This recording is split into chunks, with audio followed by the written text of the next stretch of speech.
Want to welcome back Dr. Ronnie Perelis to Ors Arua, our summer scholar in residence, friend and master teacher.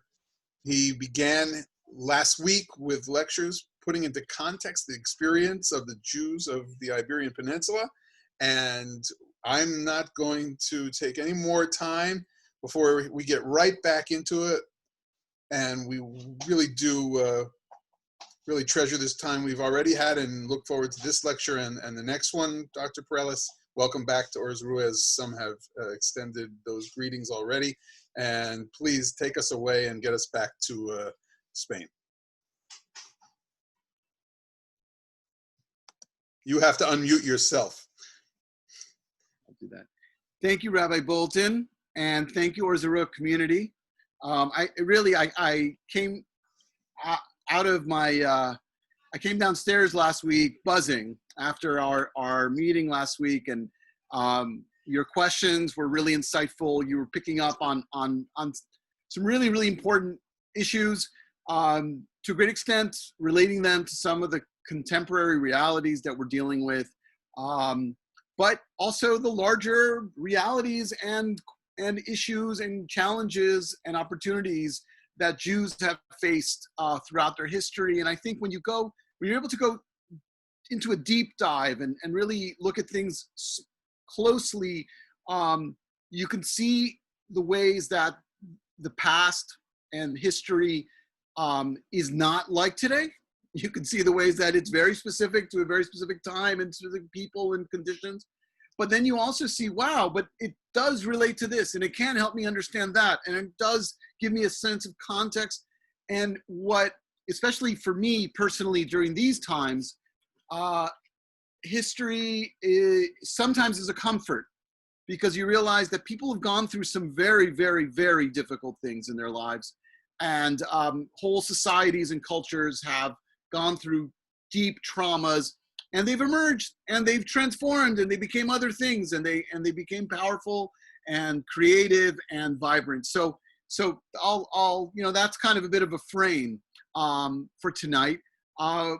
We will be, this series is during the Ben Hametzarim, during the time between the fast of the 17th of Tammuz and the fast of the 9th of Av, commemorating the destruction of the temple and the loss of sovereignty and exile.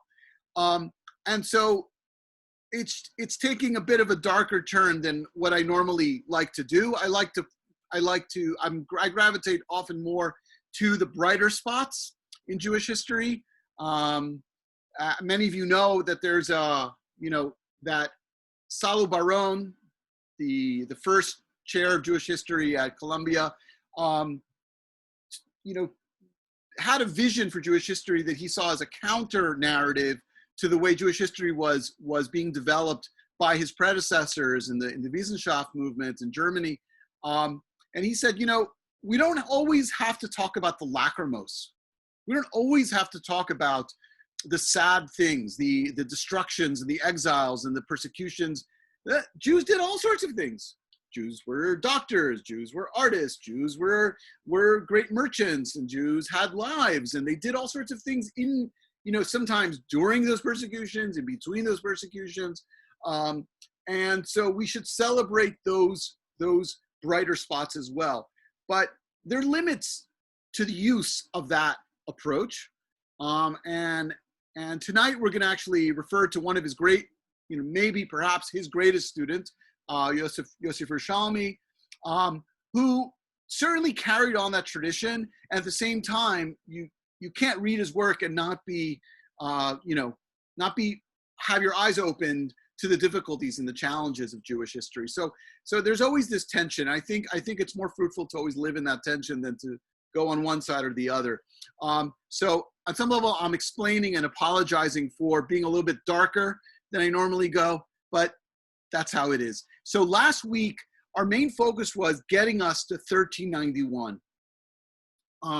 The riots of 1391, for those of you who are new and those of you who were here last week, I'll review just briefly, were this explosion of violence directed towards the Jews of Spain, starting in Seville in the summer of 1391. which led to mass conversions, forced conversions, conversions under duress, starting in Seville, but spreading almost throughout the entire peninsula, and leading to a new reality on Spanish soil where what was the largest, most culturally vibrant Jewish community in the world was now halved, was almost anywhere from a third to a half of the people were either forcibly converted or murdered or ran away. So we're dealing with a massive, massive blow to the community, but also a new reality for the life in medieval Spain. You now have a large group of people who just a few days before or a few weeks before were committed Jews who lived Jewish lives, with all of the legal, financial limitations that incurs, right? The extra taxes they had to pay, the limits on what jobs they could enter, what fields of business, also with their political status. Jews and other minorities, Muslims in particular, in Christian Spain were not allowed to have power, to not be town councilors, to not be judges, to not be bailiffs and things of that matter. And all of a sudden, overnight, you have thousands of people who now are Christians, but who are still so Jewish. And that's one of the things we talked about, this new phenomenon of the conversos, those who converted, who, ranged in commitment to Christianity from people who, while they didn't choose to convert, once they converted, they or their children became devout Catholics. We know some of the great names of the Catholic Church in Spain in the 15th, 16th century were just direct descendants of converts. People like Saint Teresa of Avila, the great mystic and leader of the renovated convent movement. Saint John of the Cross, San Juan de la Cruz, the great poet and mystic, also descendant of conversos. Fray Luis de Leon. I can go on and on and on and on. So you have all these devout Catholics among the conversos. You have people who secretly maintain Judaism to some extent. And tonight we're going to see a lot of that. We're going to look at that phenomenon close up. And then in the middle, you have people who are kind of in the middle, who the experience of being forcibly converted or seeing their communities, families forcibly converted led to a certain skepticism, a certain relative sense of truth and a sense of, I'll be saved in this way, I'll be saved in that way. I'm not going to get too hung up on the details. So you had that as a minority, but a very interesting minority that also made a big impact in Spanish culture. And according to many historians, you can draw a line to many aspects of greater European culture and Jewish culture, and the likes of people like Spinoza and others who are, again, descendants of this community. So after 1391, you have this large group of people who their status is unclear. Now you may say, well, how many people are we talking about? Right? I mean, the Jews in Spain it was the most important Jewish community in the world, but how many Jews were there? So we don't really know, but in terms of exact numbers, but what we do have a sense of is percentage. And Jews in Spain, it feels very much like contemporary America, where you have Jews making up before 1391 about 2%, 3% maybe of the population. But in cities, they make up anywhere from 10 to 30%. And in some small towns, Jews made up 50% of the urban population, depending on when we're talking about. But certainly 10% easy. So think of Manhattan, right? I remember I had to leave my car at the garage, and they had a service where they would drive you back home. I live in the suburbs, so we need these things. And the driver was a young man from Colombia, and we start talking, and he saw my yarmulke and he starts asking me that. I get this question a lot when you speak Spanish to people and you wear a yarmulke in New York, people ask questions. In Miami, they don't ask questions. It's very normal. But in New York, it's always asked questions. And he said, let me ask you something. So you're Jewish, but you speak Spanish. Okay, we got into that conversation. But he said, wow, you know, there are a lot of Jews here. Where I come from, there are no Jews. He's from some rural place in Colombia. And I said, yeah, you're right. How many Jews do you think there are? He's like, oh, there must be, in this country, there must be like 30 million. And it's not an uncommon phenomenon. And it's, the optics is, you know, it makes sense. If you live in the New York area, you could think Jews, it must be easily 10% of the population of America, if not more. I mean, it depends on what neighborhood you live in. So you know, the urban reality in Spain meant that whoever you were, you know, you lived in the countryside. The majority of people were rural until, you know, certainly, you know, until the early modern period. So here you got people coming to town to do business. Who do they see consistently? They see Jews. And so from the optics point of view, Jews and now conversos are a very big part of the population. And one of the things we talked about last week were all the ways that this converso class was seen as other, as not fully part of the church, not fully part of Christian life. And one of the things we noted was that often these things had to do with nothing to do with theology. It wasn't that they didn't revere the Virgin Mary like good Catholics, or that they didn't, you know, keep Lent or observed Mass, but rather things like marriage practices. The historian of the Catholic monarchs of Ferdinand and Isabella, Andres Bernaldez, writes about the conversos. He says, you know, they didn't respect chastity, and they didn't respect celibacy, and they you know, were very luxurious in the, you know, kind of linguistic sense and medieval sense of it, right? They would marry their children off at very young age. They would not send them to convents, and they would have lots of children. Now I hear this, and, you know, when I read this with my students at YU, they find it, first of all, very funny, because many of them are married by the time they're juniors or seniors in college. And so, you know, he seems to be talking about them. But there's something else that's strange. What in Catholicism says you shouldn't get married early, that you shouldn't have a lot of kids, right? I mean, right? That's not the point. But the reality was that Jews in the medieval world, specifically in Spain and in Europe, married their children off at a young age, early teens, and would support them until they could, you know, really stand on their feet and get into the family business. And Christians often would push off marriage for all sorts of financial reasons, and would encourage at least one or two of their children to become nuns or priests or monks.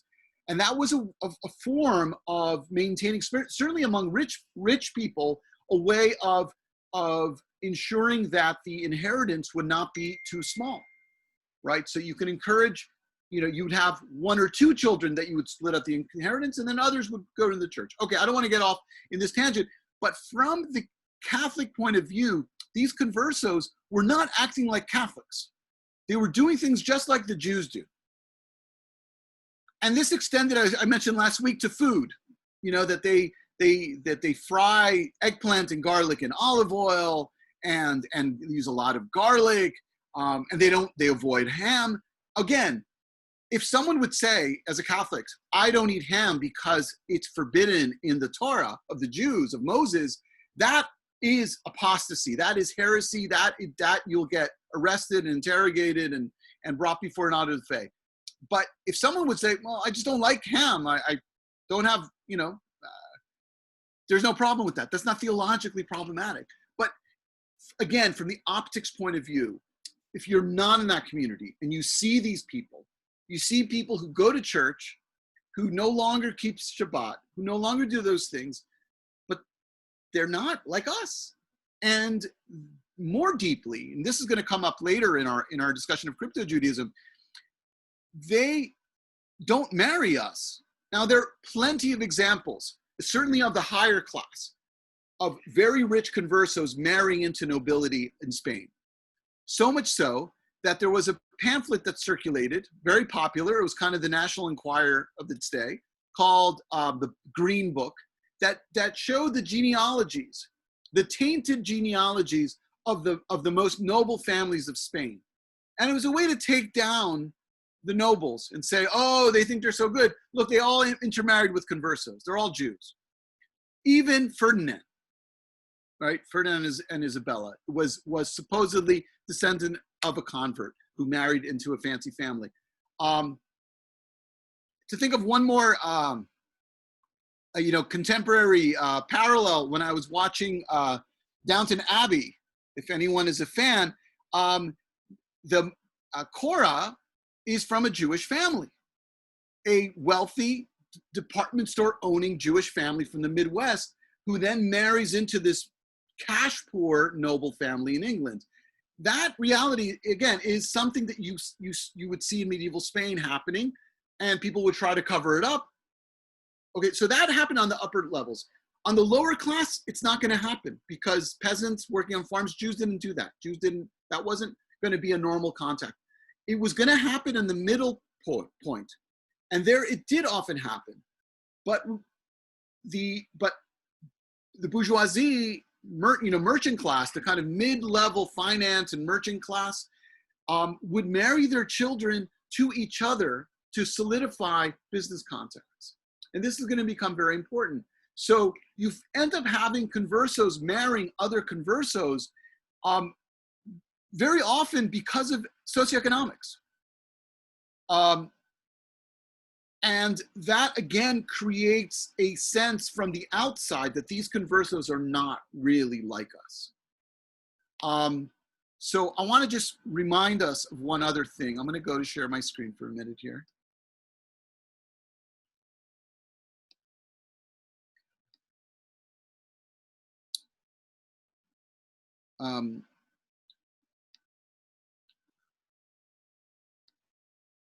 Okay, we saw this last week. I just want to show it to you again.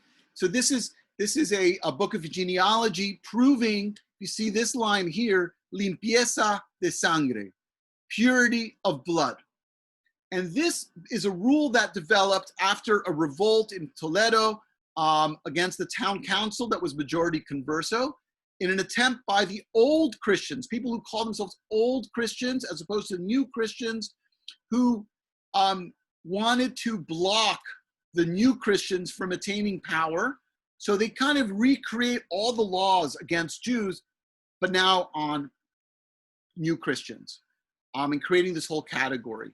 And so this is all, in terms of the optics, but there's a third element, and this is very important, even though it's often overblown.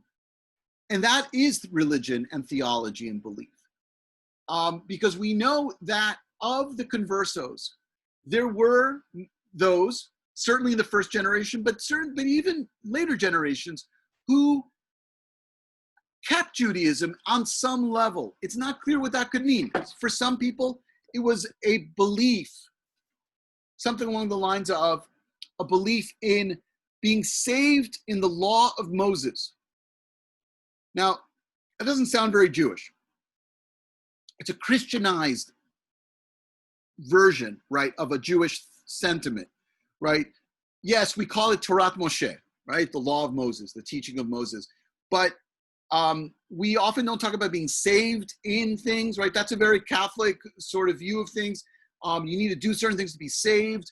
So the phraseology of that. But you get people who become thoroughly Christianized, yet have a holdover of something. So sometimes it's belief that maybe I have to be a good Christian, but I can still be a good Jew. So there's that kind of combination, hybridity and syncretism. Some people, that's like one extreme of how light it could be just based on some little belief, all the way to people who really try, who feel that Christianity was forced on them, that they don't believe it, and they do everything possible to secretly keep it. And those are the conversos. Those are crypto Jews, right? Those are what were derogatorily called Marranos. These are people who would do what they could to maintain Judaism. Now that becomes really hard, right? You're not, as a converso, not allowed to go to synagogue. You're not allowed to participate in religious actions. So how do you keep Judaism? It's hard. But while they're Jews living next door or in the same town, and often those Jews are your family members who didn't convert while you did, it's not so hard. They can share matzah with you. They could share kosher meat with you. They can tell you when the holidays are. They could secretly teach your children. So while there's a vibrant living Jewish community in Spain after 1391, the conversos have access to people who could help them in their practice. It's interesting that rabbis, almost across the board, at least publicly, made it clear that the Jews should not help the conversos because it would have a very, very dangerous impact on the Jewish communities. We know that not officially, Jews of all types, including rabbis, did a lot to reach out to their converted brothers and sisters. But publicly, the statement was always, no connection. Don't work with them. Don't. However, we know that things are porous. We have examples of people, a Christian whose mother still was Jewish.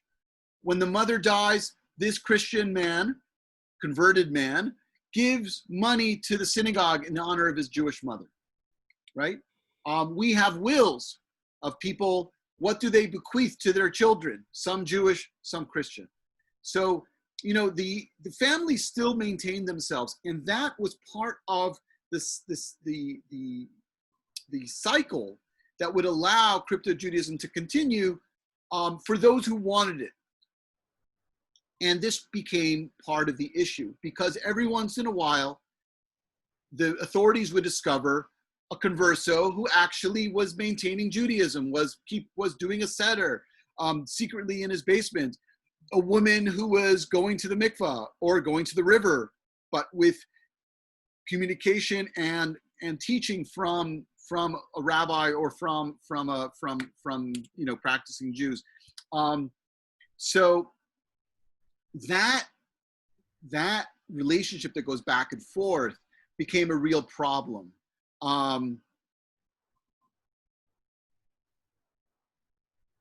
Look at this another time. Hold on. And that's why we talked last week about the Inquisition. So in 1478, Ferdinand and Isabella asked for permission from the Pope to institute a national Inquisition in Spain. And this was different than Inquisitions before. The Inquisition is a very old institution. It goes back to pre-Christian Roman law. The rules that the Inquisition uses are rules for the investigation of sedition and rebellion. And for that reason, you can use secrecy. Torture was very widespread everywhere, but interrogations. But the secrecy piece of the Inquisition has to do with the fact that these crimes were seen as so dangerous. They were danger to the functioning of the state. And that's why they were seen as capital crimes. And they have those roots in the Roman proceedings. The church would use those rules when there was an outbreak of heresy somewhere. But it was always under a bishop who was under a cardinal, who was under the Pope. So, when there were heresies in southern France in the 12th century, those were all supervised by the Pope. The local bishop was running the interrogations and the punishments, but the Pope could and did stop it when he felt like it. The Spanish Inquisition was different because they made the claim that what we have is a national problem that needs to be dealt with greater authority and alacrity. And the Pope gave to the crown the powers that would have been under the Pope. And what's interesting, just in terms of the history there, the politics, as soon as he did it, he realized it was a mistake and he tried to claw it back. But once you give, you can't take back, at least not very easily. And so the Spanish Inquisition was founded with a direct mandate to investigate heresy, specifically the heresy of Judaizing, of Christians who heretically embrace Judaism, do Jewish things. They Judaize. That's the term that the Inquisition used. And here we have the symbol of the Spanish Inquisition, which was a cross, an olive branch for mercy, and a sword for justice. I'll blow it up. Oh, okay. So the Inquisition starts functioning 1481. It starts setting up inquiries in different towns, and there are a lot of trials. There's a lot of guilty parties, and people are do penance and ask for forgiveness. It's a whole, but every once in a while they find really big events of Jews or happenings or circuits of Jews, of conversos who are practicing in secret. And this becomes somewhat scandalous and difficult. And the crown was under stress to deal with these heretics. At the same time, Ferdinand and Isabella were actually very pro-converso. They believed that conversos could become good, faithful Catholics, and they believed that that was their duty to bring them to that truth. So the elements in society that were anti-converso were were a problem for the crown, because the crown didn't like that. The crown liked the conversos. The crown did business with conversos, had many converso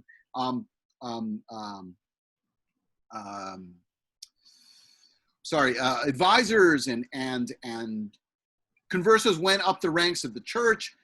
So the crown was not happy with that anti-converso sentiment. And part of their theory was, if we really crack down on the bad Christians, then we won't have a problem. But the fact is, it continued. They continued to have outbreaks and continued to have a push by certain elements of the church that felt that the conversos were not fully integrating to the church. And that's how we get to the Edict of Expulsion. This is a copy of the edict. And the justification for the edict was very eloquently developed in a long, long text. The edict is a long defense for the move to expel the Jews.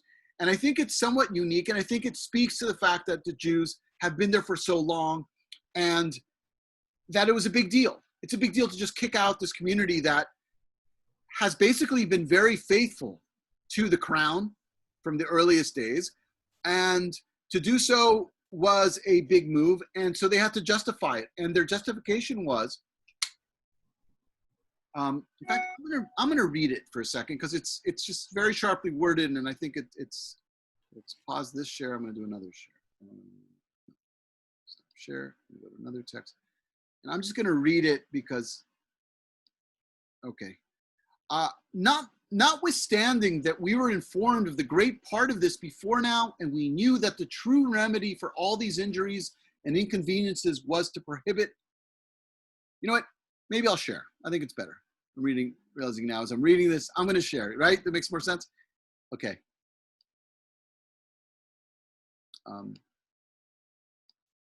Okay. So, this is already the third paragraph. They identified the problem. The problem is the backsliding of conversos back to Judaism. Because there's so many Jews around, they can do that. So here they write, notwithstanding that we were informed of the great part of this before now, and we knew that the true remedy for all these injuries and inconveniences was to prohibit all interaction between the said Jews and Christians.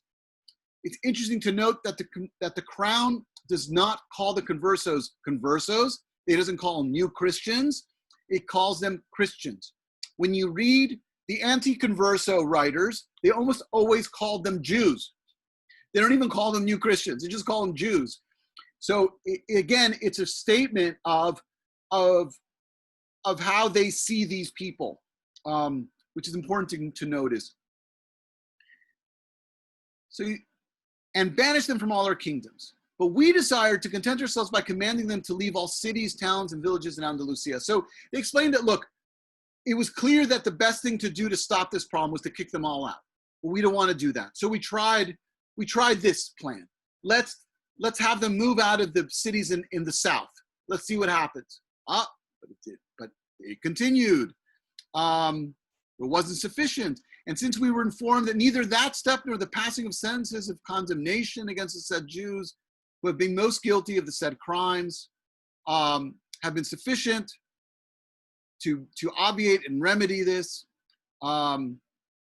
because every day it is found, it appears that the said Jews increase in continuing their evil and wicked purpose wherever they live and congregate, and so that there will not be any place where they further offend our holy faith and corrupt those whom God has until now most desired to preserve, as well as those who had fallen but amended and returned to the Holy Mother Church. So he's saying, we have to care about the Christians, and specifically the conversos, and even those who fell into heresy, but have returned to the Holy Mother Church.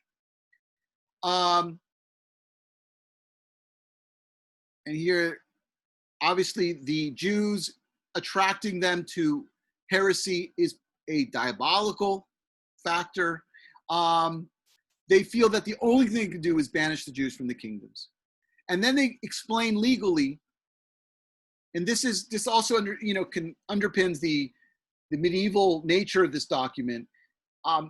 In the pre-modern world, people were not individuals primarily, right? They were part of a community. They were part of a group, a corporation. And Jews, the identity of a Jew, the legal status of a Jew, the taxes of a Jew, all these things were wrapped up in their status as part of the corporation, the body of the Jews, the Kehillah. So they say, look, we know that when any members of an organization or corporation do something terrible, that they deserve, capital punishment, the entire group has to be disbanded. So they say, we decided on a lighter punishment, which was to exile them as opposed to enact capital punishment on them. So this is, that was the reasoning behind, the legal reasoning behind the expulsion. Again, that's what they put in print. So it was an attempt to keep the conversos Christian and separate them from those Jews who will always drag them back to their vomit. That's a term taken from Michelet, like a dog returning to its vomit. So that was the justification. But there was another piece, and this can't be avoided. And the Abravanel himself, the great philosopher, commentator, financier, diplomat, and great leader of the Jewish people, Don Isaac Abravanel, he wrote this. He said, why did they turn? He was shocked because he was a very close confidant of the king and queen. He was shocked that they made this turn.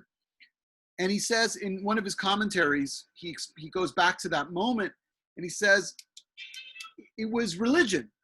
It was a sense of a misguided religious feeling that Ferdinand, he focuses on Ferdinand. Other commentators blame Isabella, and some commentators blame Ferdinand. So you can take your pick. But Abravanel says this came right after the conquest of Granada. Now remember, we talked about this last week, and I want to go back to that for a second. Sorry, 1 second. We can hear last week's by going back. No, 1 second. Oh.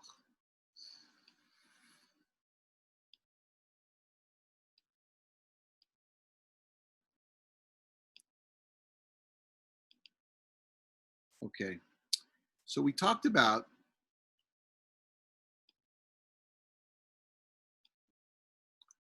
this guy, St. James the Moor Slayer, Santiago Matamoros, the great symbol of the reconquest, the reconquista of Spain by Christians from the Muslims who took it over in 711. This was, the rallying cry. This is a foundational image in Christian thought and literature and culture. And finally,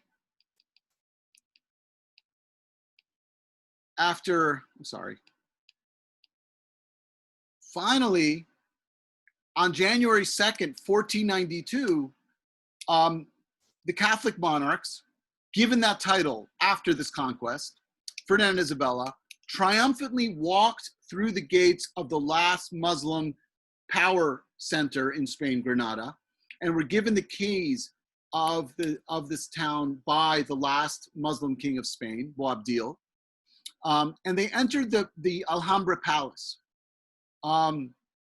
There's an amazingly well done, and I don't know why I haven't found it with subtitles yet, but you should still check it out just for some of the visuals and the scenes. It's a mini series, or not really mini series. It's a very long it's a historical series on Spanish TV, on RTV, or it's RTVE, I think. That's called Isabel, and it takes you from the young life of Queen Isabella all the way, through her old age. And but there's an amazing series of scenes of them coming into the Alhambra Palace. And they did a beautiful job with it. Really, really. The historical stuff on this show is very, very good. And it's beautifully shot. And you see them coming in, and they're honestly moved by the beauty. They're almost overwhelmed by it, because this looks nothing like, a Gothic or even early Renaissance palace. This is, a palace filled with gardens and fountains, and everywhere you go, you see these beautiful views of the Sierra Nevada, the Alpujarra Mountains around them. And immediately they start by conquering it, transforming it, not the architecture, but making their mark, putting crosses everywhere, using the call for prayer tower to set up bells for mass. And Abravanel says they enter this palace, they have this amazing victory, and Ferdinand says, what can I do? How can I show appreciation to my God for helping me finish this war and be the king that finished the war against the Muslims? So he saw it as a sacrifice of sorts, a weird sort of sacrifice of throwing out his Jews. But this palace, so many important things happen in those first few months after the conquest. They decide to expel the Jews. They decide to sign a contract with Christopher Columbus, a very strange, ambitious, out-of-the-box thinker who was promising them all sorts of things, which in the end, he brought them something completely different, but it was pretty amazing in the same way. That was signed there. And so on some level, and I want to say one other thing about this palace, because this brings us back to the early part of last week's talk. And I'm showing you a specific garden complex. This is known as the Patio of the Lions. If you can look, it's a little hard to see. Oh, sorry. If you look at the center, there's a fountain with 12 lions, and out of it come 4 rivers. So first of all, you hear 4 rivers coming out of a central point. That could remind you of a very special garden, the first garden, Garden of Eden. And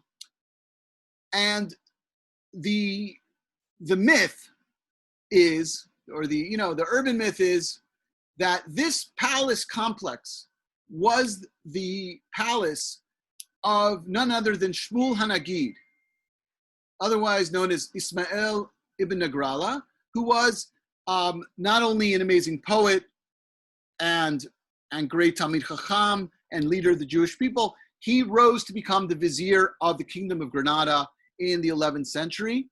And the story is that this was his house in the palace complex. Now, we don't know if it's true, but it's an amazing thought that, all this is happening. It brings us back to those early roots of Jewish life in Spain, at this point of, real efflorescence and explosion of new ideas, and the expulsion happens there. Are there questions in the chat? I'm happy to take some. Maybe we should take a little bit of a break before we move on. We're going to go into a different direction now. I'm happy to take. We don't have any questions in the chat just yet, but if there were, I would definitely let you know. And if anybody does at this point, though, if you want to go and move away from the screen share and you want to take a question or two or a thought or two, we could do that. There's a question that just came up. Okay. When did blood purity laws start? Was that the very first blood purity law in Toledo there? 1449 was the first formal development of it. It's curious that under Visigothic rule, so the barbarian nations, so-called barbarians who came and overran the empire, the Roman Empire, Visigoths settled in Spain in the 5th century, 6th century.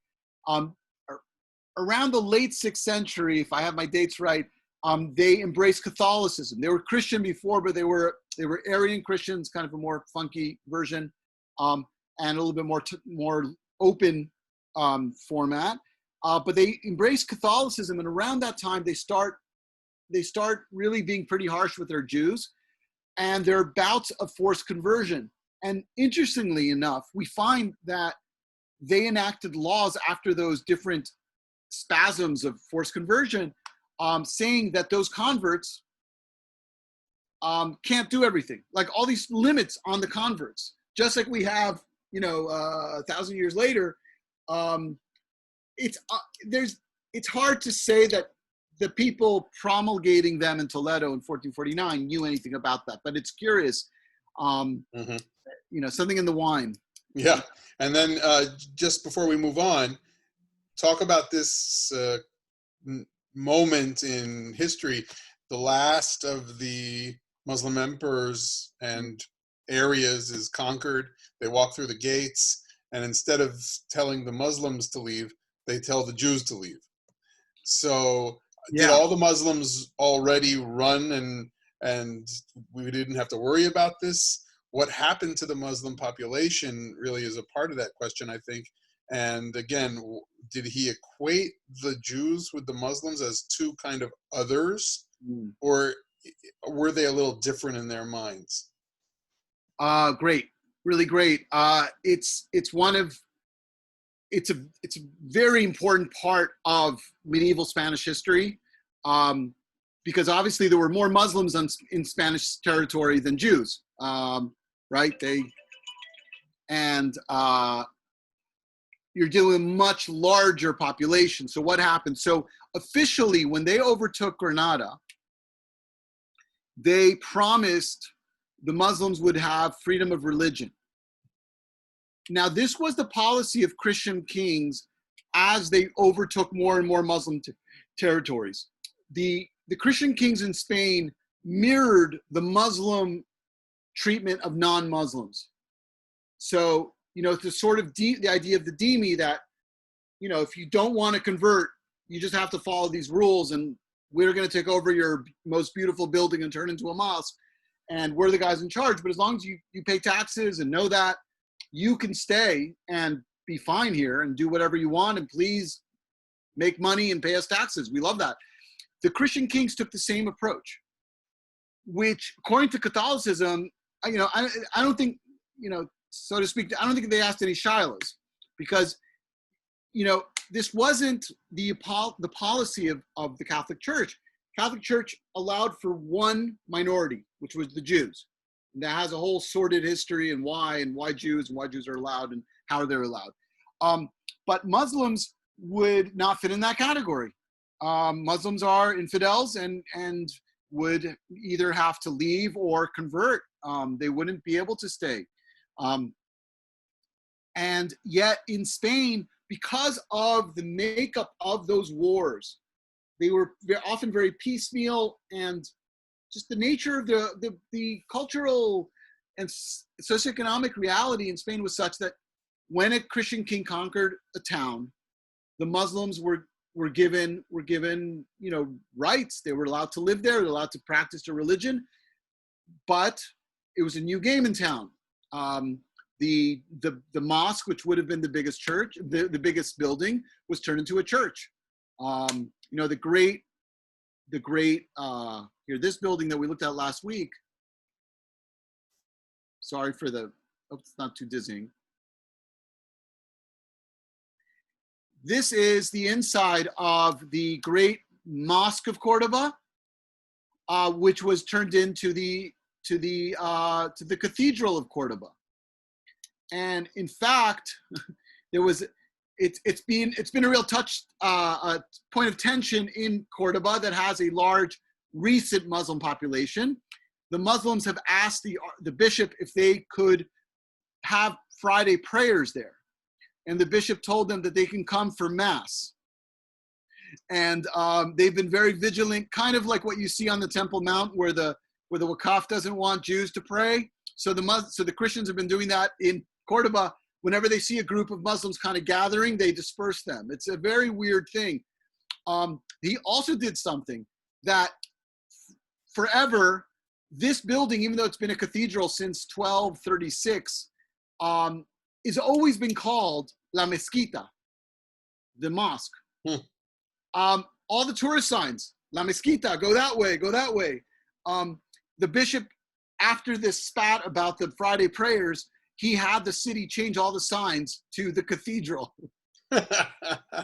Wow. So, Wow. you see the way these things kind of percolate. But, outside of what would have been obviously a spiritual blow like that, of here you have this beautiful building and now it's a church, and now you got to find some other building to pray in, whatever. Muslims were part and parcel of everyday life in Christian Spain. Buildings like this, which is a synagogue in Toledo, built in the Almohad style from the south of Spain and Morocco. The artisans most likely were what was known as mudejars. Mudejars were Muslims who stayed behind and lived under Christians. There was the Christian equivalent under Muslims called Mosarabs, right? People who became Arabized, but not Islamicized, right? So you had Christians who would adopt Arabic dress and Arabic language, just like the Jews did, and that would be in Muslim territory. So you have these mirrorings. But as the Christians went down further and further, the mudejars were a part and parcel of urban life, but more importantly of rural life. And in some places, you had large populations of Muslims living in the rural areas, working the farms and agricultural, very important to agricultural life. And then in the cities, they were very well known as artisans and builders, masons, carpenters, and things like that. But what changes is, over time, a lot of those Muslims become Christian, but they keep their Arabized ways. And they start to be called Moriscos, little Muslims, little Moors, Moriscos. So in Granada, you see this in a big way. So the Catholics conquer it. They encourage conversion. And there are all sorts of people who embrace Christianity because, because that's human nature. But most don't. And they actually are a source of often armed opposition to local rule, because the Catholic Church keeps on saying, oh, we respect your right, but we're going to try to convert you. Oh, we respect your right, but you can't do this. Respect your right. Okay, so they start really putting the pressure on them. And they don't like it. And they actually rebel. And there's a series of rebellions in the South, series of different civil wars, basically. And then they're forcibly converted, like the Jews. So it sounds like Yeah. what might be happening in that kind of dynamic mix of peoples is that potentially the Catholics thought it might be easier to assimilate the Jews, and when they didn't really succeed in a sense of making them acculturate, even though they had converted them, and they kept their Jewish ways and kept eating the eggplant and garlic, they wind up creating, all the way up to what you read, the expulsion orders as opposed to capital punishment. Right. Whereas with Muslims, they really are too numerous. Some of them do adopt Christianity in purer ways, it sounds like what you're saying. Yeah. And some of them lead armed rebellions because they're numerous enough. But with the Jews, who don't really do it right, they're really concerned, and this is the question that came up, about the Jews who just won't become good Christians. And that leads to not only their expulsion, but to the Jews who remain Jewish as well. Right, right. So it's you know, one of the things that you see in the literature, you know, the image in the Christian literature in Spain in the medieval period, Jews, you know, when they describe Jews in negative ways, it's spiritual negative ways. The Jews are diabolical. They're you know, whatever, they're always have tricks up their sleeve, and you can't trust them. They're going to, you know, undermine your faith. But a Muslim is just a warrior. You know, you got to fight him in battle, and he's, you know, strong. And often there's a sense of there's often respect, you know, for the ways, you know, the power of a Muslim warrior. Or sometimes, and this is true with Jews too, they're seductive. You know, especially sometimes Muslim men, sometimes Muslim women. With Jews, Jewish women are very seductive, are seen as very dangerous for that reason. And there are many stories about that, of kings falling for a beautiful Jewess, and then what happens to, I mean, it's really interesting. Again, what are we dealing with? We're dealing with a tiny percentage of the population, and yet, you know, in the imagination, it can be so strong. But the fact is, the Muslims were bigger. The Muslims had allies across the Straits of Gibraltar.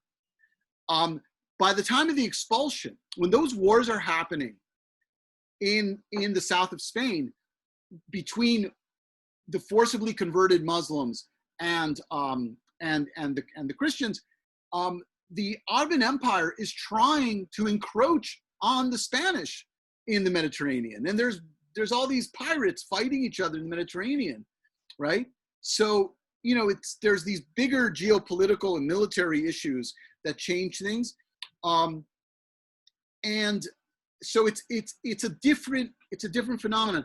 But we do know, it's interesting, we do know of many who either in 1492 left of their own. And in fact, in Morocco, you have Grenadine Muslims, like people who can trace themselves back to Granada, just like you have Jews in Morocco who can say they're Murciano or they're Toledano, and they can kind of trace themselves all the way back to the town in Spain where their great, you know, where their ancestors are from. So you have that. It's a smaller phenomenon. It's less well known, but it's there. And then after the forced conversions, it didn't work. And in fact, they mounted an enormous campaign of expulsion in 1605, 1606, expelling huge numbers of Moriscos, which was theologically very, very problematic, because these were Christians and they were expelling Christians back into the Muslim world. I mean, this was a huge, very difficult issue. Cervantes treats it beautifully in a great chapter in the Don Quixote that I can send it's the one with Ricote. Look up Ricote. This was Sancho Panza's Morisco, very devout Christian Morisco neighbor who is expelled with his family, and what happens to him. Interesting. So it sounds like they have the biggest problems with the Jews who won't really cooperate in their conversion, and then the Muslims who won't really cooperate in their conversion. And they use that as and they're self-inflicted problems. Right, and they use that to kick everybody else out, both Jewish and Muslim. So that's an interesting new way of thinking about this, I think, for a lot of people, which one of the questions here really expresses. We're a little surprised that the biggest problem was with the people who were converted and not the Jews themselves who were keeping to Jewish ways. How again, you did a little bit of work with numbers. How many at the 1492 moment? How many Jews were converted, and how many Jews were trying to remain Jews? So again, the numbers are hard, but it seems that most assumptions are it's about half left and about half stayed. So on top of all the ones that converted in 1391, and then all the subsequent conversions, I didn't get into that, but there were waves of missionary movements and just kind of people were giving up. There was a lot of losing heart and a sense of it's hard. Half your family converted. What are you doing, right? So by the time you get to 1482, the Jews, they've lost a lot of people, and then another half at least leave, and that's going to take us to the next thing that we're going to look at, which is Portugal. Good. So we'll get to the next half. If you have other thoughts or questions as they come, folks, write them in the group chat, and we'll stop for another Q&A after the second half of the lecture. Great. So that's what I want to go to now. Hold on. Let's get out of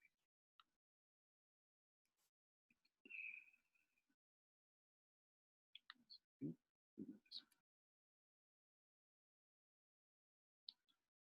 Okay.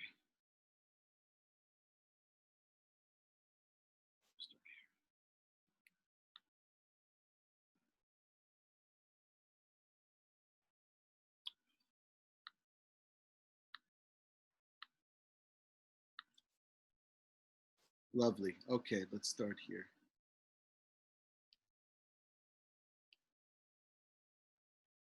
So Portugal, those of you who read Yerushalmi's chapter saw the centrality of Portugal in the story of Jewish history, and particular the story of crypto Jews, of those Jews who decide to keep Judaism going, of holding on. So, where could you go in 1492 as a Jew? You couldn't go to France. There weren't Jews in France really since the 14th century, with the exception of a tiny group in Provence. There was a tiny group in Provence that were allowed for all sorts of weird historical reasons, but tiny. Germany, first of all, you have to get there. Secondly, Germany, for the most part, really limited its Jewish population. Most Jews were limited to living in the rural areas. They couldn't live in towns. And so really the Jews of Ashkenaz, the Jews of France and Germany, by the time we get to 1492, are already living in Eastern Europe, which welcomed them, Poland in particular, or a lot of them go to Italy, go south to Italy, where they find, so Italy has some very, very important Ashkenazi communities, and that comes from that period of German and French Jewry needing to find a new home.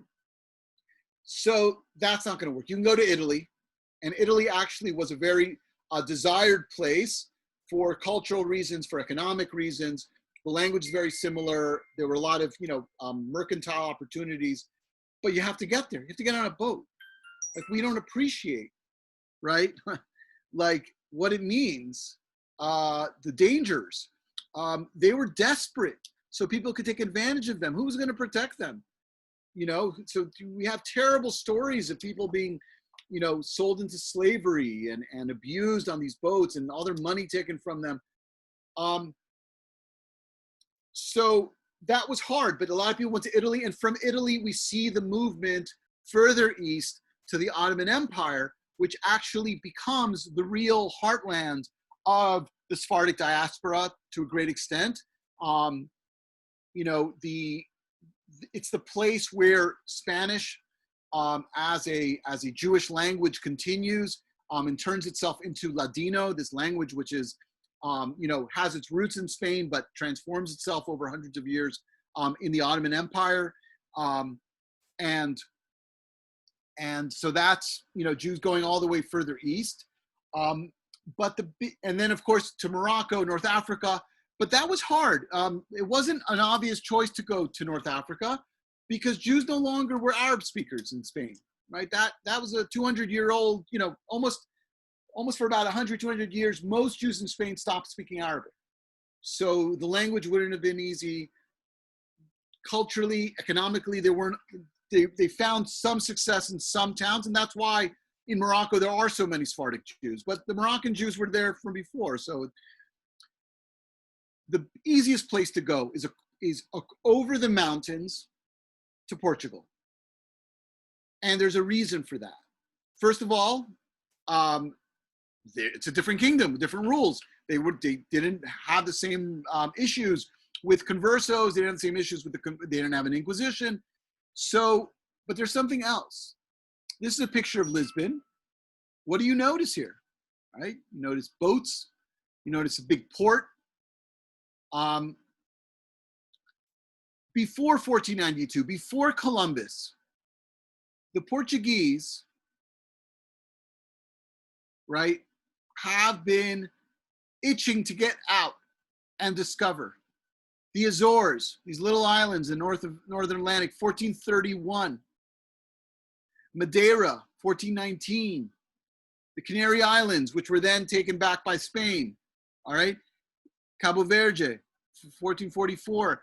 And then they start going along the coast of Africa, setting up kind of merchant enclaves, making relationships with local leaders, not colonizing, but doing business. They weren't strong enough to do that, to take over a whole country. That wasn't what they were going to try to do, but they wanted to do business. So they had these islands here. They went out down, and they keep on going down, keep on going down. 1487, look where he is, right?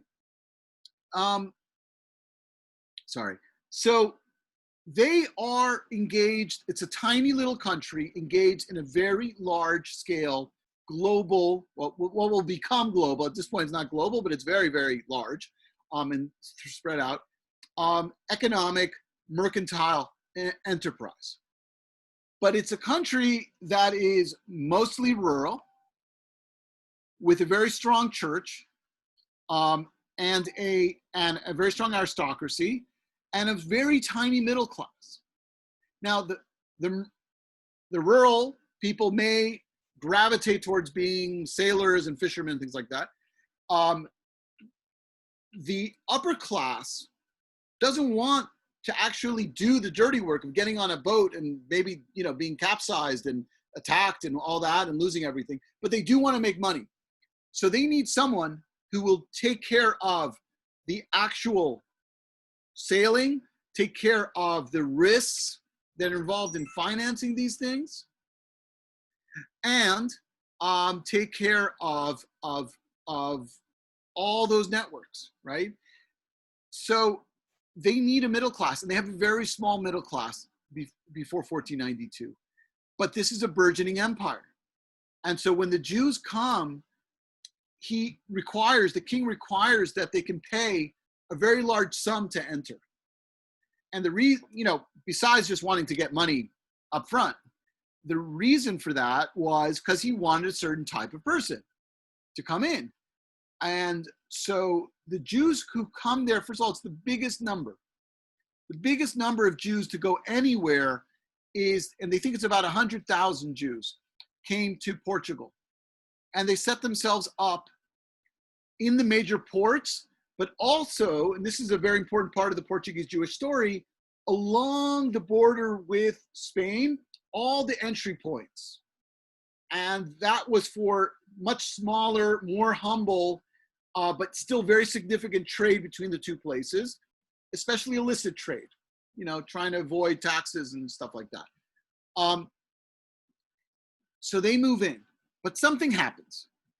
The daughter of Isabella and Ferdinand was set to marry the son of the King of Portugal. And she, as the daughter of these great Catholic fanatics, made a stipulation that she is not going to become the queen of a country filled with heretics and infidels. So if he has to get rid of his Jews like her parents did, or she's not marrying him. So he's in a conundrum. He kicks out his Jews, he loses his merchant class. Literally, this isn't a stereotype, this is the reality. The Jews get the term for the Jews was the people of business. This was the term for them. And he can't lose them. He loses them, and all this stuff that's happening. Remember, 1492, Columbus comes back. What does he bring? He brings tobacco. He brings a little bit of gold. He brings a couple Native Americans back who die on the way, mostly because they get sick. He can only bring back stories, right? They don't find gold till about 2 decades later, and even then, it's really with the conquest of Mexico in 1523 that the real riches and the real, just the realization of, oh my God, what do we have here in the Americas comes in.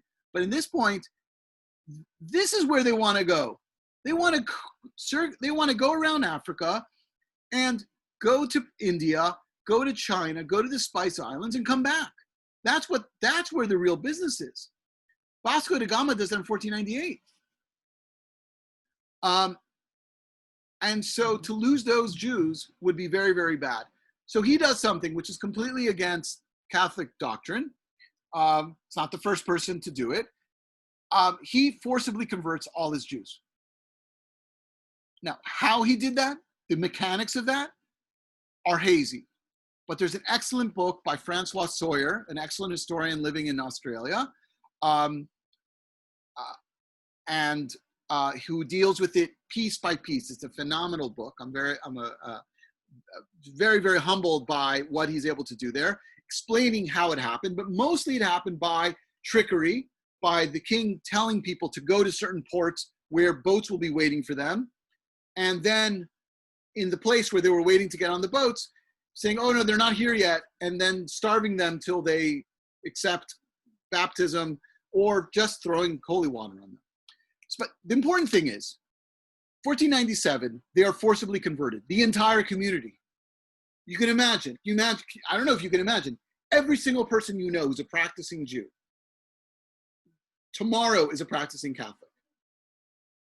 At least ostensibly, right? Their status completely changed. The king was very smart. He said, okay, but there's no Inquisition for 20 years. So you live like Catholics outside, but you have to stay inside. But inside, I'm not gonna be checking what you do. So there's no Inquisition for 20 years. The new conversos of Portugal, the new Christians of Portugal, were so well organized that they, before the 20 years were up, managed through bribery, very organized bribery, to get another 20 years before the Inquisition came. So that gives you a little insight, first of all, into how identifiable this group was. Remember I was talking about in Spain, how the conversos were seen as not really fully integrated? In Portugal, it was even much more extreme, really so much more extreme, because the majority of the people involved in this overland trade as merchants were connected to conversos.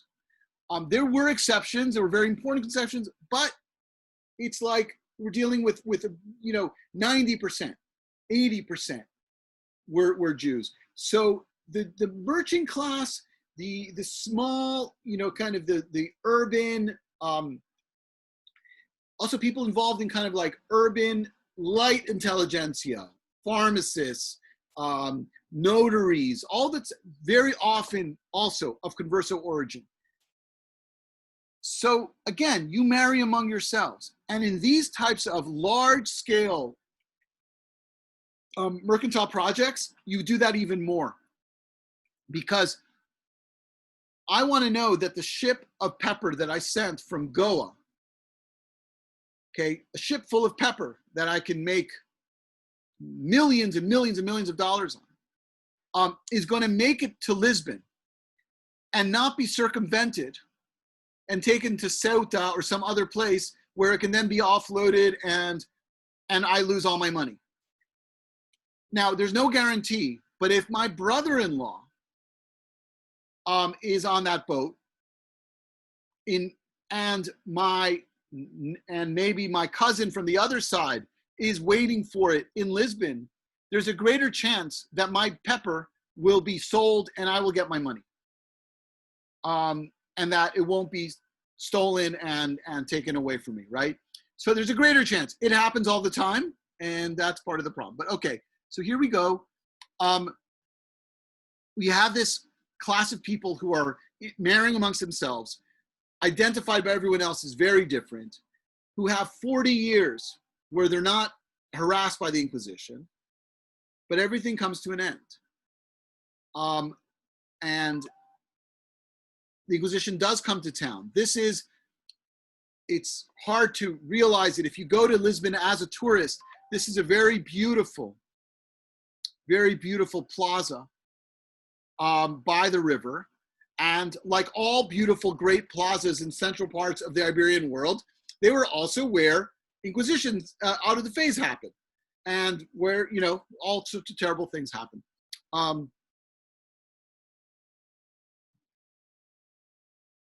This is a San Benito, which is a tunic that a penitent heretic would wear. And when his penitence was up, this tunic was taken off him. So you walked around for a year like that, or 2 years, 3 years, whatever it was. And then it was put in your family's church forever, so that everyone knew, oh yeah, my great-grandfather, so-and-so's great-grandfather was a heretic. And that's what he, so in terms of keeping the identity, people are like, wait, how can they keep their identity? How do they remember that? Well, because people remind them. This is Yerushalmi. I love this picture, because if you look in here down, it's in Yiddish, and it's congratulating on his graduation from my school, Yeshiva University. He's received a BA Summa Cum Laude in Yeshiva University, so that's a kind of a cute picture. Now he, one of the main historians that he often fought with was Benzion Netanyahu. Benzion Netanyahu was he was a secretary for Jabotinsky, a very important scholar, and most famously the father of Bibi Netanyahu, right? As you see in the picture here. And so they had an argument. This is his book, one of his books, over what do you do with documents like this? What do you do with the Inquisition? This is a proceso. This is proceedings from the Inquisition. This is from Lisbon. And Netanyahu wanted to say that because it was a secret trial, and because it was in the interest of the heretic to confess, that because of that, you can't trust anything that's written here. So if someone says that they kept Shabbat in secret, that they avoided pork products, that they went to the mikvah, that they fasted on Yom Kippur, all those basic things that often conversos say they did, you can't believe it for a second. It doesn't mean anything. It's like, a show trial in Moscow in 1935, right? So you can't do anything with it. And so he claims, Netanyahu's claim was, the entire purpose of the Inquisition was to destroy the converso class. And he was, and he had parallel in Portugal. There was a very important historian, Jose Antonio Saraiva, who argued from a Marxist perspective, a very similar thing, that this was all a way to take the money of the conversos and keep the church going. Because the church was nervous about these people, saw them as a threat, and this was a way to kind of undermine them and keep their finances going. And they both saw the Inquisition as what Saraiva called a Murano factory, right? So not catching people who actually in secret were keeping Judaism, but creating people who were, right? So Netanyahu, takes this very dim look of the Inquisition. There was a reviewer of his book, John Edwards, who wrote, he said, Netanyahu doesn't believe that people could maybe do things because they believed in them. Like, he doesn't believe that actual religious faith may motivate people.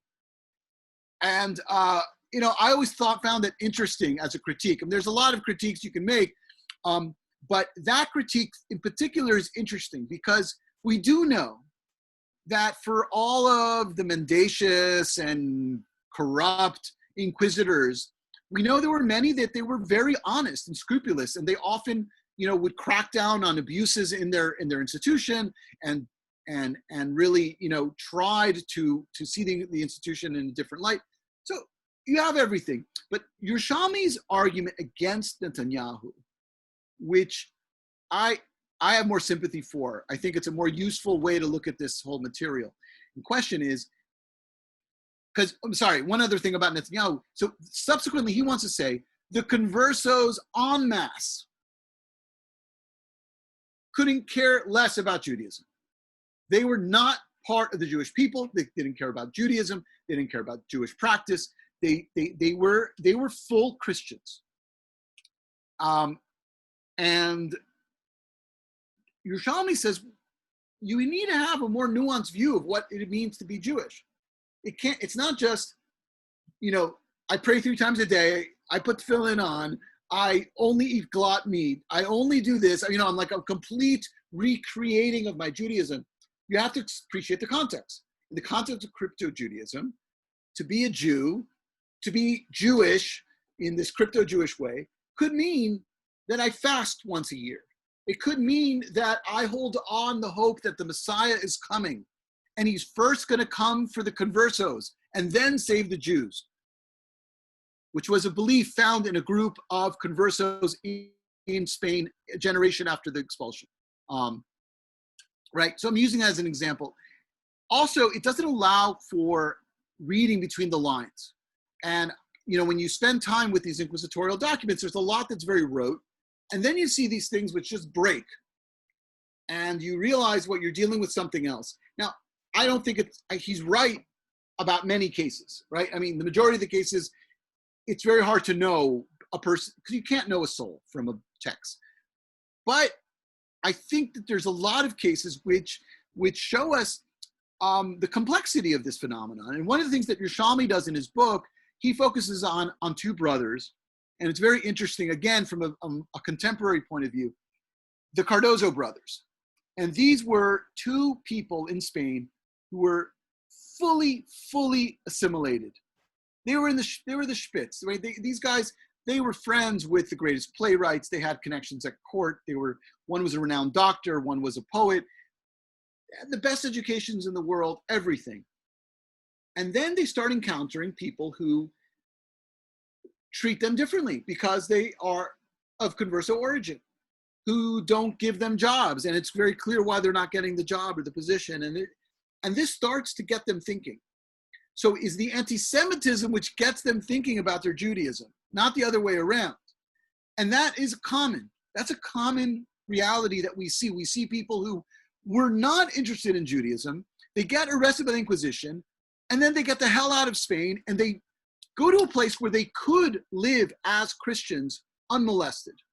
But they decide to join the Jewish community, which tells me that we're dealing with people who got activated, or, to use other terminology, got radicalized in prison, right? This happens all the time, today at least, right? So, okay, how are we doing with time? We don't have that much time, right? So I want to just point us in 2 directions for next week. So we said that 15, right, that in 1497, they get 40 more years without Inquisition. That didn't mean they didn't get 40 more years without harassment. In 1506, there is this huge, kind of like a blood libel sort of thing, and there's a big massacre during a time of plague in Lisbon. Many conversos are killed. This is a woodcut describing the act, what happened there. After that, we see that the crown allows for Jews to leave, for conversos to leave, with certain limitations. But most don't leave. A few do leave. Some very prominent people start to leave, and they go this way. They go to Italy, And again, they're leaving as Catholics. When they go to Italy, sometimes they stay Catholic and sometimes they turn Jewish. And they go to Italy, they go to Ottoman Empire. Others start to look for opportunities elsewhere. And this lady, for instance, Doña Gracia Nasi, known as La Señora, was one of the richest women in Europe. Her husband died early in their marriage. She took over his banking business with her nephew. And in the 1530s, she sees the writing on the wall and she starts to get her money out of Portugal. But she doesn't go to a Jewish place. She goes to Antwerp, which was run by the Spanish Catholics, but there wasn't an Inquisition there. So if you live like a Catholic, they're not going to check your life too much. And then she gets her money out of there and makes it to Ferrara and eventually to the Ottoman Empire, where she lives the rest of her life. So that's one direction. People start leaving, and next week we're going to talk about Amsterdam. But the other direction, sorry, one second. The other direction is the Americas. And we were going to talk about Carvajal tonight, but we're going to start with Carvajal next week. And then talk also about Amsterdam. We're going to do kind of a double. But, you know, we saw the movement of the Portuguese going down here in Africa. But once Columbus crosses the Atlantic between the Spanish and the Portuguese, and then eventually the other nations of Europe, this entire area starts to become an enormously important area for economic development and opportunities. And it's a place where many conversos, because of those economic reasons, start to move. And a minority of those people start to move because what they're looking for is also the chance to maybe get a break from the oppression of Europe and keep their Judaism in secret, but to do it far away from the people who knew them their whole lives, and to go to a place that's more sparsely populated and maybe be able to find their Judaism in the deserts of northern Mexico or in the lush mountains of Peru. And that's the story that we're going to pick up next week of those people, where they're going. And one of the things we're going to see is that even those who come from Spain, almost all of them, if you scratch a generation, they all come from Portugal. They're Spanish Jews who moved to Portugal, got forcibly converted, and then are back in Spain, and then moving outwards to the Americas for business reasons and for other reasons. And so the Portuguese connection, that crucible of being forcibly converted en masse and keeping your Judaism in secret for longer, meant that this group of people, who also was incredibly endogamous, maintains this global network of Jewish practice that goes from the Iberian Peninsula to the Americas and back, and then eventually also Northern Europe and circling back into the Mediterranean. So you have all these interesting circuits of people and goods and ideas and identities shifting as they go, right, in that movement. So I'll make some questions, yeah? Sure, really great, really great. Okay. So let's, maybe you'll stop your screen share and we'll get everybody's mosaic faces here, a mosaic of faces. Yes. And I want to thank you. Do we have some thoughts or questions? You could put up your hand by now going down to reactions and putting a hand up, or raise your hand in your screen if you're on screen.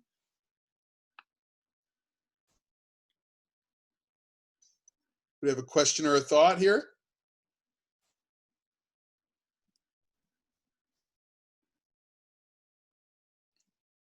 Well, while you think, let me ask you this one question here. It seems as though we can describe moments like the mass conversion as being a radical shift of Jews and Jewish life, like a thunder, like a roar of thunder, like a lightning bolt, right? there was potentially some consciousness about these potentials, but there were moments, it seems, that were really unexpected. Right. But do we have diary entries? Do we have intellects who were saying, wow, we've been here for a long time and we had these great relationships with the crown, but something's going to give for the Jews. We better have our passports ready. Something is really, the foot's going to come down. And we have to be aware.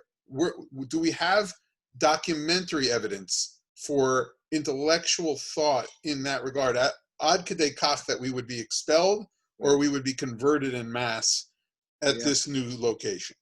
So it is such an important question and issue.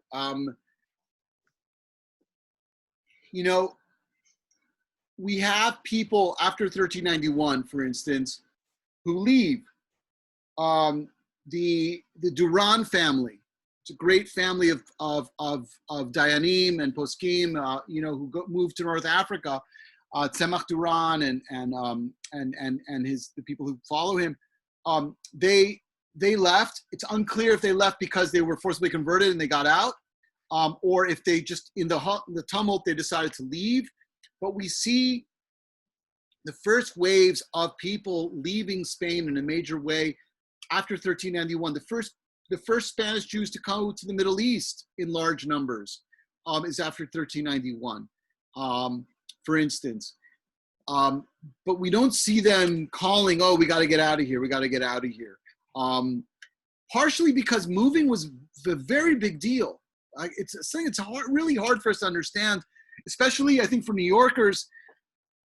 We travel so much. We know so many people from other places. It seems so easy. You move to New York. You can be from, from Switzerland. You can be from Hong Kong. You can be wherever you want to be from. And you just like show up and you find you kind of recreate yourself. It was harder back then. Certainly with a family. An individual is one thing, but a whole family is very hard. So we see post riots, a lot of introspection, a lot of turning inward, a lot of calls for ethical and religious tikkun and behavior. Kind of a real, kind of doubling down on your religious commitments, going deeper. You see that for sure. But the call for people to move again. Where are they going to go? Where are you going to go? Right. It's not easy. Right. Not as easy. That's what's so kind of terrifying, about that reality. In Portugal, we have very little evidence from the Jews around that time. We don't have very little writing. We have some writing of people who fled. Yaakov Hayat, who wrote a commentary on Jikatila's Marechet Elahut, he writes a kind of a couple pages on his experience of running away from Lisbon. I think he runs away after either 1497 or the massacre in 1506. And it's a harrowing story, but it's rare. It's a rare, what it does do, again, it's more retrospective. Yerushalmi has this one book that is classic.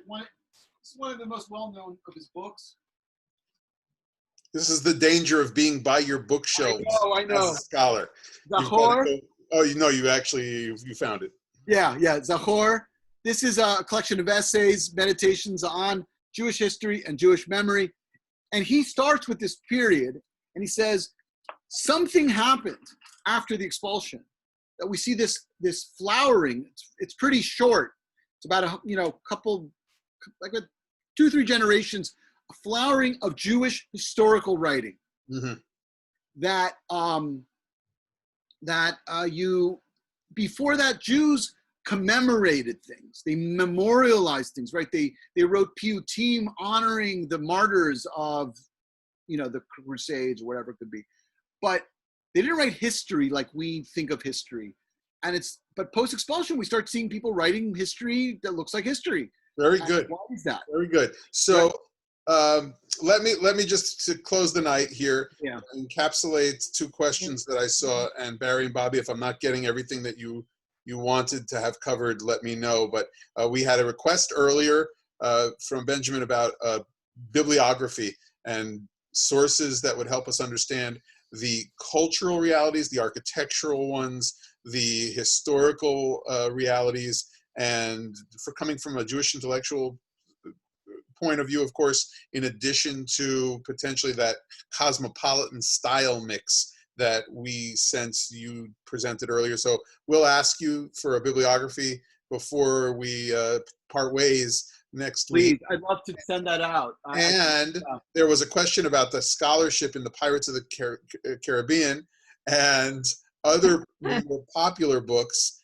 that Barry and Bobby mentioned. And so just wondering kind of what's out there if we wanted to read between this week and next. Not remind people what you're suggesting to read in terms of our sources that we've made available. And then what else is good scholarship? So if you read the Carvajal piece, I'm sorry we didn't get to him. We will spend time with him next week.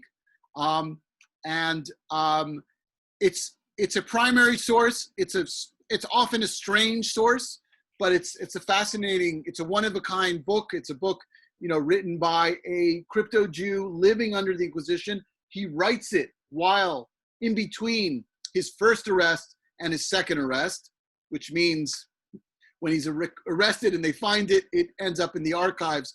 And that was good for me, but not good for him because, it was evidence, obviously. What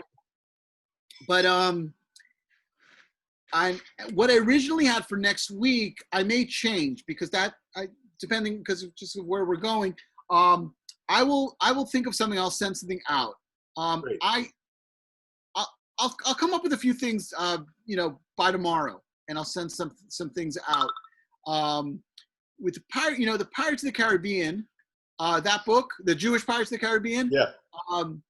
I guess you want me to deal with that one first? I can do that. It is. I had the real delight of meeting the author in Jamaica, where he lived most of his life, most of his adult life at least. Really interesting guy, very passionate, great to talk to. This was a labor of love. He's not a classically trained historian. He's a New York Jew who dropped out and lived in the jungle in Jamaica for many years. I mean, he's a real, and he became fascinated with this.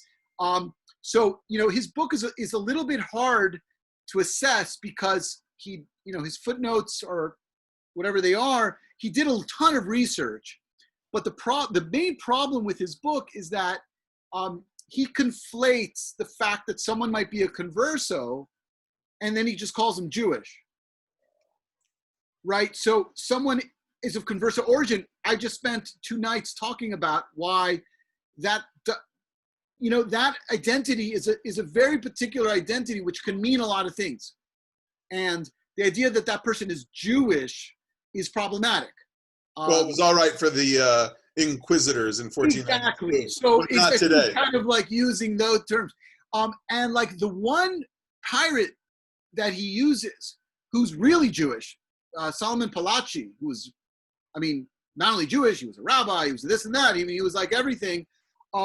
He's in the Mediterranean. He's in Morocco. So he fights for both sides. He's very happy to do business with the Spanish too. So that's a pirate.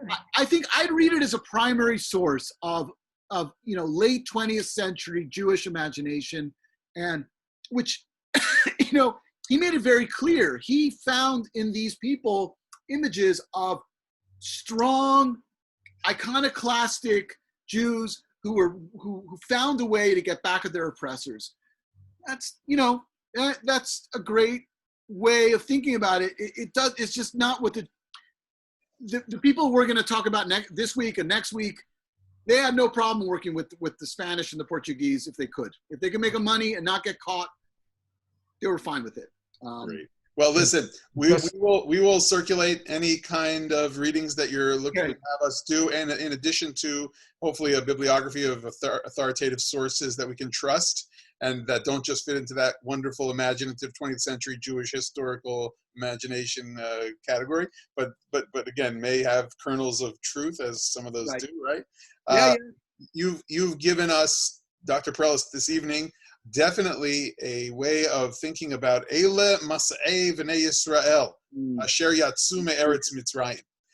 The second of our two parshiot this week is Parshat Masei, the journeys of the Jewish people. And this journey is much richer and more complex than we ever imagined. Thank you for taking us through it again this evening. And we look forward to the third installment next week. See everybody back for that great event to come. And wishing everybody already on Wednesday evening a Shabbat Shalom, because that's when we turn and we stop saying Shavua Tov. It's already Shabbat Shalom. You can start thinking about the tasty challahs that you're going to eat Friday night. Be well. Thanks again, Dr. Thank you. Thank you. Okay, thank you. Thank you very much. This is wonderful. Thank you. Thank you. Ashikawa. Thank you very much, everybody. See you next week. See you soon. Thanks again.